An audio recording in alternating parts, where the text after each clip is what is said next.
George. Hey, Johnny. Welcome. How are ya? Come on Thank you. in. Come on out to the roof. Oh, this is beautiful. I forgot to tell you, my family makes George's barbecue sauce. Oh, So really? I'm going to have to get you some barbecue sauce. Absolutely, yeah. It's not very modern, but Is it more spicy. vinegar or more tomato? it's your vinegar stuff. Vinegar stuff, Yeah. okay. So it's good stuff. So Super. I'll get you a pack of George's. Welcome back to Chappell Chats. I'm Johnny Chappell, and a little bit of a different setting for us. We try to do these in the backyard when it's nice out, but frankly today it's just not that nice out. So lucky enough that one of our developer clients, Lambert Development, builder and developer of the Clark Townhomes in Cameron Village area of downtown Raleigh, has these really nice modern townhomes that we're selling at Chappell Residential, and they come with a screen on the roof, a shade. And so one way to enjoy the outdoors without having to have the elements literally ruin your day is with a retractable shade. So we're on the roof, still in somewhat of a backyard outdoor setting, and really thrilled to have today with us George Smart from NC Modernist. He's the executive director of the organization, the nonprofit that really is devoted, and I'll let you tell the story better than me, George, to all things modernist and modernist architecture related across the state of North Carolina. Thank you for spending time in the drizzle with us today. Oh, you're welcome. Thank you for having me. Absolutely, absolutely. Tell us a little bit about, for those of us who aren't as familiar, or those watching who aren't as familiar, a little bit about your organization and what you do across North Carolina. So most people have driven by some weird house in their neighborhood Yeah. that looks very futuristic. Odds are that's a modernist house. Mm-hmm. These houses started in popularity in the 30s and continue through today. But some of the older ones from the 30s, 40s, 50s, and 60s, people kind of forgot about them. They forgot who the architect was, they don't remember the history, they fell into disrepair, Sure. and many of them got destroyed. Our organization works to preserve these houses because they're really like livable sculpture. They're designed by very talented architects. They live differently than a traditional house, and they're just excellent examples of North Carolina's great legacy of important design. Living differently, I think, is a key component of that. What makes, let's start really basic, I guess. What makes a house a modernist house or a modern house? Is it the roof line? Is it the windows? Give me a little bit of that, and then how do they live differently from your traditional A-frame house with the 2 stories and the master bedroom downstairs and all those things? Right. Well, there are really 4 characteristics Okay. of modernist houses. The first is a flat or low-pitched roof. Mm-hmm. The second is open windows, lots of windows, atriums, courtyards, skylights, things like that. Thirdly, an unusual geometry, so it's not exactly just a square box. Right. And then lastly, you're looking at an open floor plan where the kitchen blends into the dining room, blends into the living room. Open floor plans are very normal now for all houses, but when modernism started, they were quite the rage. They were very new. Yeah. Because at the time, you had more 20-style houses, lots of small rooms that could be cut off with doors because you had to heat them with oil or coal or something else that was often very expensive. Right. Because of the changes in air conditioning and heating, it was easier to heat and cool the rooms more inexpensively. So when modernist homes began to pop up across North Carolina, 30s, 40s, 50s, 60s, were they seen as a luxury style of living, or what made them different than your traditional home? Well, they certainly were perceived that way. People didn't know what to make of these houses that looked so different than regular houses. They didn't have the gabled roof. They didn't have the ornamentation that was very lush on these houses. If you go into a middle to upper end 1920s house, there's specialty woodwork everywhere. The windows are very carefully placed into the structure. There's lots of ornamentation above the doors, around entranceways. It's to convey this kind of colonial feeling. And modernist houses had none of that. It was very clean, it was very crisp, it was open, it was higher ceilings, bigger windows. Yeah, you're describing the way that a lot of people want to live today, it seems Exactly. like, right? And I think we get that term modern, especially in real estate lingo or descriptions of homes, tends to get thrown out quite a bit. But the basis of what you said, a lot of natural light, open concept. it applies to a lot of what people want today. Exactly. But at the time, people thought they were just too strange, too cold, not homey enough. And so it was never a fad. Yeah. And still today is not. In North Carolina, maybe 1/4 of 1% of the housing stock is modern across North Carolina. Okay. That's it. 1/4 of 1%. Yeah. Wow. But for the people that love it, they really love it, and it's a growing sector. So if you love it, though, you really have to hunt for it. You have to hunt for it. Yeah. And there's pent-up demand for new ones. Okay. Well, and we see that. So in our company, we sell houses, and we tend to sell a good amount of modern houses. We feel like we know the modern buyer and a lot of the builders pretty well. Why is it that maybe a two-part question, why is it that we haven't seen more modern? Why is it that 1/4 of 1%, the existing housing stock? And then do you think we're going to begin to see that grow a little bit? I think we might get all the way to 1/2 of 1% Wow. of the housing stock. Yeah. We could double. and it's because I think traditionally people like to be reminded of where they grew up, and most people grew up in something that was not modern. Mm-hmm. Interestingly, the reverse is true. People who grew up in modern want to stay in modern. I've talked with children of many architects across the country, and almost all of them gravitate at some point back to a modernist house, either one that they live in full time or one that is a second house for them, or they have arranged for their children to live in one. Come in full circle with it. Yeah. For people that are skeptics about modernist houses, the solution is to spend a couple of nights in one and understand why the vibe is different than even in the nicest McMansion. So you're offering your house for a couple of nights stay to anyone who's watching today? I think that's what I said, yes. Great. Exactly. We'll make sure that we put your name, phone number, and address at the bottom of, the screen. Right. Wait, are there places, because your organization does such good work across the state, and you're tapped into what's going on in different parts.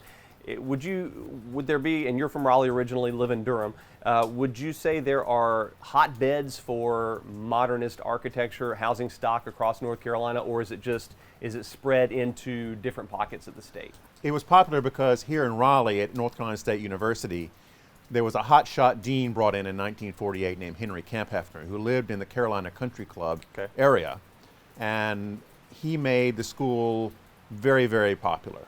By 1950, Frank Lloyd Wright himself came to the school to give a talk. And throughout the 40s, 50s, 60s, early 70s, the school was one of the top in the South, if not in the country. But it fell out of favor because modernism fell out of favor. By 1975, nobody wanted to do modernist houses anymore or modern buildings. It went into a period that's lovingly called postmodernism, which we modernists love to hate. Why did that happen in the late 70s? A couple of reasons. Modernism promised some things that didn't happen. There was a big movement in the 60s for using modernist design for schools and for public housing. And there was all this PR hack that it was going to radically change people's lives. And it doesn't do that. If you're going to create public housing, it doesn't really matter how the housing looks if you don't have the underlying maintenance to keep the place up, and the social programs, and the community fabric, and the self-governance. If those fundamental pieces aren't in place, the design doesn't really matter. But modernist design took the hit because it's there. It's what people look at and see every day. Also, there were problems with materials. Modernist architects designed houses that were way ahead of material science. Yeah, can't buy them off the shelf materials. Right, and so roofs would leak and things would break, and people didn't like that very much. But now, in the last 30 years, material science is completely advanced. Yeah. You can build anything you want out of anything, pretty much. Frank Gehry, the famous architect, proves that with his titanium twisting buildings that are so famous around the world. Yeah, we're seeing it's just this last 30 years, and in the real estate market specifically, I'd say seems to be last decade or so, this real demand from people who are moving to our state from other parts of the country as well, who maybe, to your point, maybe they grew up with modern, maybe they just want something different, but they come here looking for that. And there's still a real shortage of that type of housing stock on the market in our area. Do you see that changing at all, or is it always going to be that hunt for that hard-to-find gem of a modernist house? In North Carolina, you're always going to have to do a little bit of work. Yeah. I mean, we're not California, where modernist houses are very, very plentiful. Right. Thousands and thousands and thousands of them. Because principally the climate lent itself to that kind of construction. Plenty of sunshine, plenty of fresh air. Makes sense. You could open your sliding glass doors most of the year and not worry about bugs or rain or humidity or all the things we put up with here. We have a lot of that. Yeah. Especially rain, right? Yeah. Rain is a good good thing. So that's a good point. And so reasons for lack of that stock in the market, but they also tend to, those buyers, and maybe that's across the board, they tend to be willing to pay a premium for that either new construction modernist house or that hidden gem that needs the new roof, that needs updating. Do you think that modernist homes, and maybe that's because of the lack of supply, fetch a higher price point? Is there any math to that, any arithmetic to that? It could be. It could be because of a supply and demand thing. I think it's just a certain amenity. Like some people will pay more for a house on a golf course. Sure. Okay. Some Makes people sense. will pay more for a modernist house because of the vibe on the inside and they like the way it lives. Yeah. It's just a different kind of amenity that some people are really into. We're in a really different time right now with COVID-19, and that's impacting everybody in every organization and every business. We're sitting a good distance apart, so we're being safe about it. How has COVID impacted your organization and some of the things that you like to do outreach-wise and extension-wise already this year? Well, our organization as a nonprofit is very interactive with the public. We put on about 30 events a year, house tours out of state, even out of the country. Yeah. We have our Thirst for Architecture series of parties every month. We have a movie series that typically runs from October through March. But because of the virus, we've had to scrap all those public programs through the fall. So it's really put a dent in what we're doing within the state. However, we've always been a strong foundation of research and documentation on houses. We've documented 2,400 modernist houses within the state of North Carolina and about 8,000 modernist houses across the country. Wow. So nationally, every house by every major iconic architect of the 20th century, and within North Carolina, every modernist house by every architect that we can find. That's amazing. A lot of that work now, that in-person work is transitioning over to digital or to virtual. I would imagine you've seen maybe a big spike or increase in engagement and in traffic with your website, with the podcast, with other things that you're doing, because people are at home more and they have a little bit of a different amount of time on their hands maybe. Right, and they're going to their keyboards and they're wanting to look things up. They're spending time to listen to a podcast which they've heard about for a long time, but just haven't had the time to do it. Right. Now they do. Now they have time. Yeah. It's just a different gear of life to be in. And for us, it's really helped expand our audience. And to live in a home, we're all have been cooped up right in our houses for much more than normal for the last two and a half months. To be in a home that is full of light and lives in an airy way, and maybe has the sliders that connect the indoors to the outdoors, and the high ceilings and everything that you described earlier. I wouldn't say that people living in a modernist home live a happier life right now, but maybe there is something to be said about stay at home or stay in place orders and the type of home that you have to be in place in. Does that make sense? Right. Yeah. I mean, there is some connection between modernism and the virus. Yeah. And that is 100 years ago, when we had the Spanish flu, that influenced a whole generation of architects to make houses more open, to get more sunshine in, to get more sources of air coming in. We didn't have air conditioning, so you had to figure out how to site the house to get the maximum amount of sun without heating it up too much, getting breeze to flow through the house in the correct way, given the prevailing winds.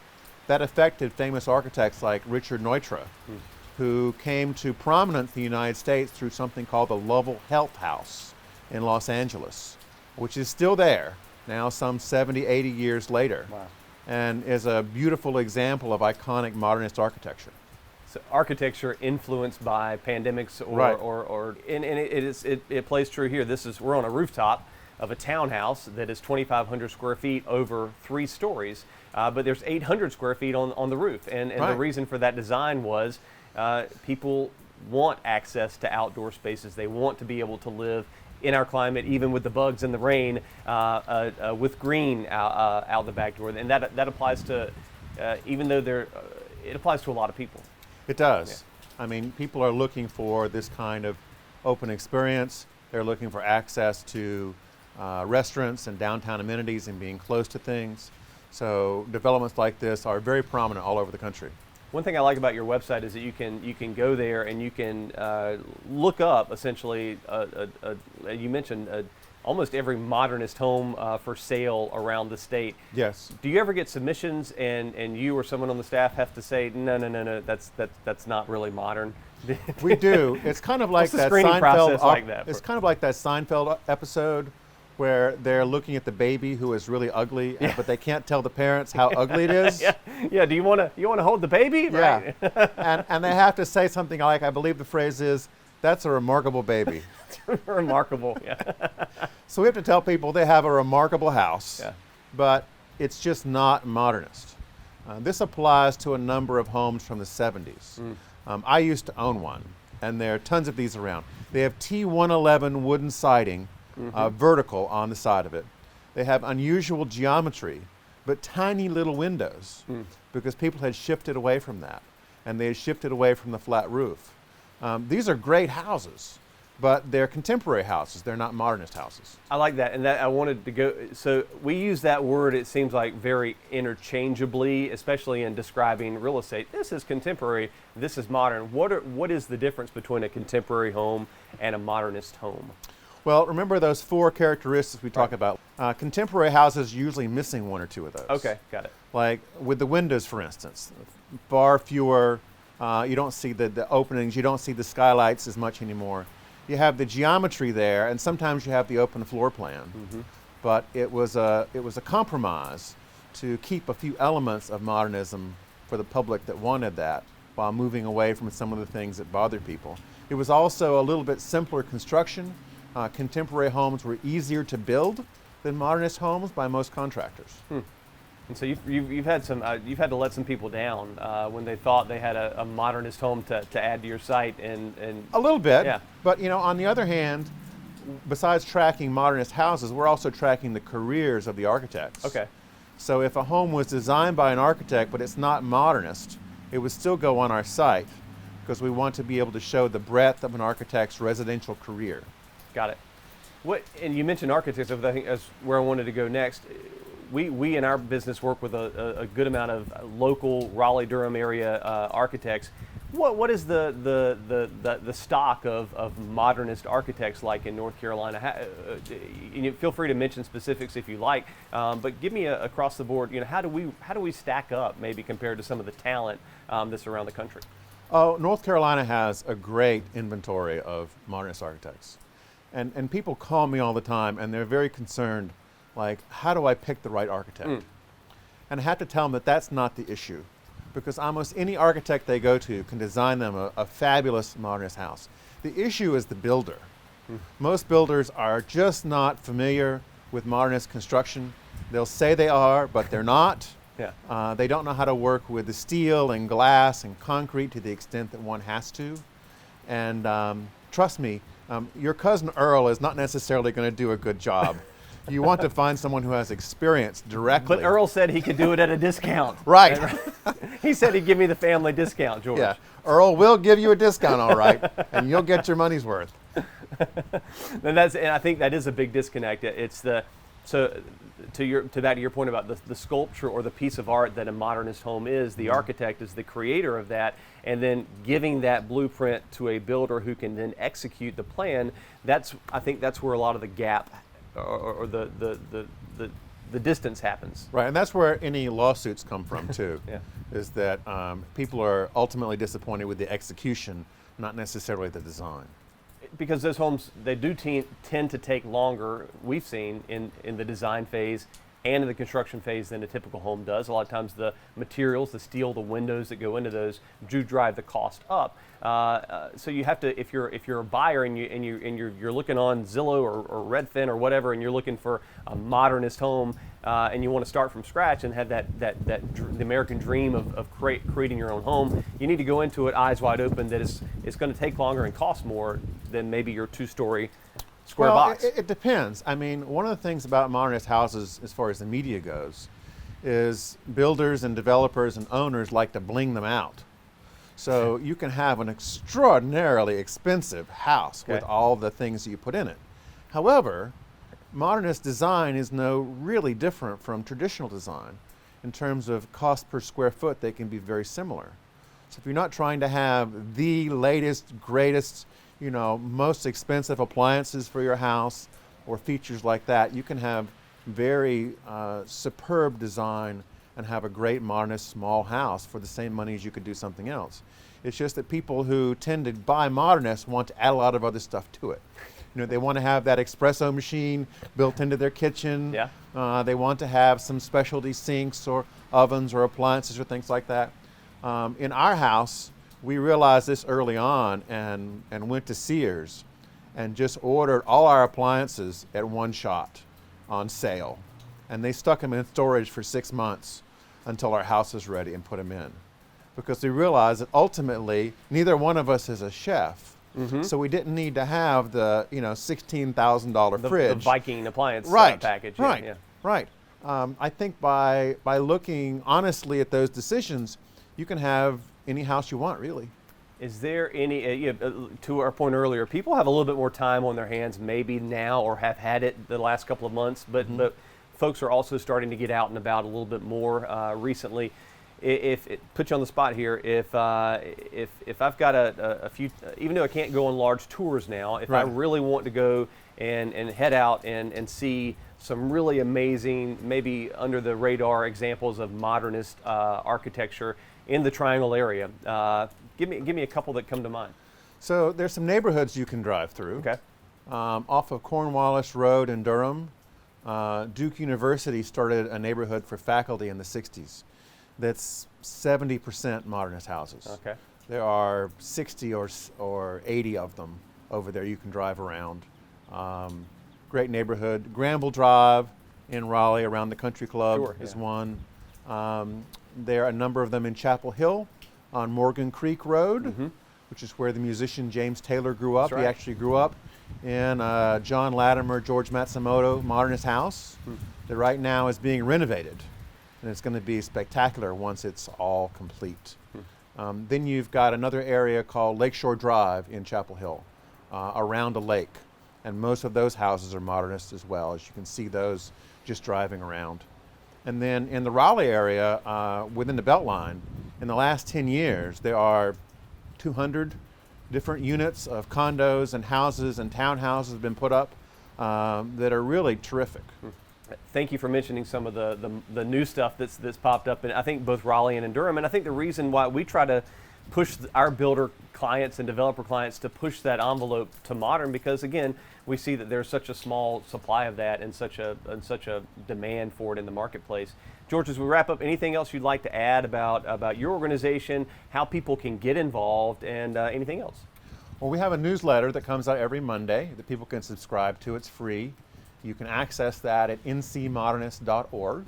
And people who have questions can reach me at george@ncmodernist.org. Great. And as you offered earlier, we'll put George's home address on there, and he's welcome to have you over for a couple of evenings to let you try out a modernist lifestyle. It does happen. I mean, when we moved in, the day we moved in, the fire truck pulls up, and like 8 guys get off. And they all want to see the house. These were just guys from the local fire station that were curious about that weird house going up on Pelham Road in Durham. So people drive by all the time and are taking pictures out their cars. We're used to it by now. Could be worse reasons to have a fire truck show up. Exactly. Thank you, George, for being a guest. Thank you for watching this edition of Chappell Chats, and we'll be back with another one very soon. Bye. So thanks again for watching this episode of Chappell Chats. Please don't forget to hit us up if you have an idea, if you'd like to be a guest. What else? Comment, share, Comment, share, subscribe on LinkedIn, Instagram, Facebook, MySpace. Are we on MySpace? This is going to take off. Tom still wants to be your friend. MySpace and Craigslist is going from there. Let's try that. All right, thanks.